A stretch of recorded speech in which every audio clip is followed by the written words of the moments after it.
Ndugu wa Kiislamu, tuzingatieni yafuatayo. Ujana unaondoka, maisha hayadumu, utajiri haukai, afya haiendelei. Basi hivyo visitudanganye. Hatakiwi binadamu kudanganywa na afya yake au utajiri wake au nguvu zake na haya maisha tuliyonayo. Je, ndivyo yalivyokuwa kabla yake? Kila aliyekuwa mzee alikuwa kijana, na kila aliyekijana alikuwa mtoto, na kila alikuwa maradhi alikuwa na maradhi alikuwa mzima. Yote haya ni kwa sababu hakibaki chochote katika hii dunia isipokuwa kitaondoka. Qala Allahu Ta'ala, kullu man 'alayha fan wa yabqa wajhu rabbika dhul jalali wal ikram. Allah subhanahu wa ta'ala anasema kullu man 'alayha fan, kila kilichopo katika mgongo wa dunia kitaondoka.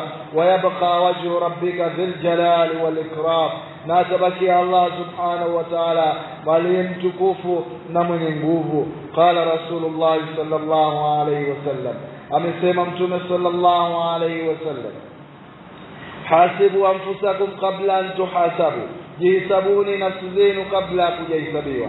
Ndugu zangu wa Kiislamu, tujihesabu kabla tujahesabiwa. Je, wewe hapo ulivyo ulikuwa hivyo? Kijana mwenzangu, je ulikuwa hivyo wewe mzee? Je ulikuwa hivyo katika uzee?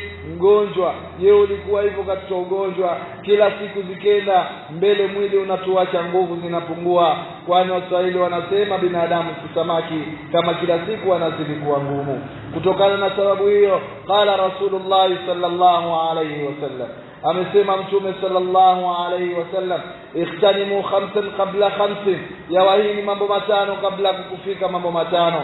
Shababu kabla harami, ujana wako kabla kuzeka kwako. Wasihatuka kabla saqarik, na afya yako kabla kumwa kwako. Waghinaka kabla faqrik, na utajiri wako kabla kufukarika kwako. Wafaraghaka kabla shughlik, na ufaragha wako kabla kuamize kwako. Wahayataka kabla mautik, na yawahi maisha yako na uhai wako wa maisha kabla ya kufa kwako. Ndugu zangu wa Kiislamu, muda wako na faragha yako na afya yako na ujana wako ni muhimu kabla ya kukufika mambo ambayo yataudhoofisha mwili wako, kwani Allah subhanahu wa ta'ala anasema katika Qur'ani, aula laka faula thumma aula laka faula ayahsabu al-insanu an yutraka suda alam yakun nutfatan min mani yumna thumma